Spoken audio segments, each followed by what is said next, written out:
My favorite passage of Scripture is from the first letter of St. John, chapter 4, verse 8, where John simply says, God is love. That's the perfect description of who God is, because God can't be anything except love. God in the fullness of himself, because he can't be anything but himself, right? I mean, I can't be anything but Father Dominic, you can't be anything but you. And so God being nothing but himself overflows with that love and creates the whole universe so that we can love him in return freely and receive that his love that he gives us so generously.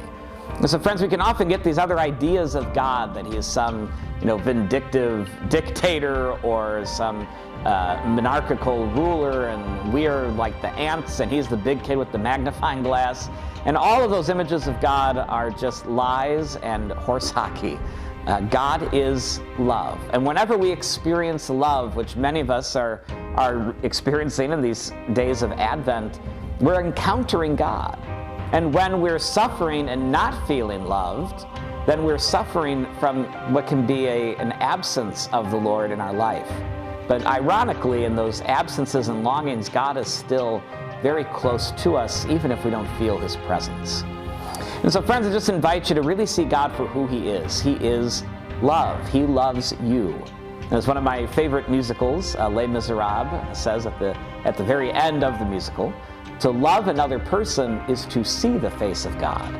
So I invite you to see God in those that you love, to allow others to see the image of God within you. And so I invite you to come here to St. Edward and encounter God who is love in the Eucharist, and especially in our community of faith. We encounter the risen Jesus who is love incarnate. The same love we'll celebrate on Christmas morning, being born into the world. So we encounter that love in each other, in the Eucharist, every time that we gather together, not just at Mass, but every gathering here at our parish family. So I hope to see you soon. May God bless you richly this Advent season.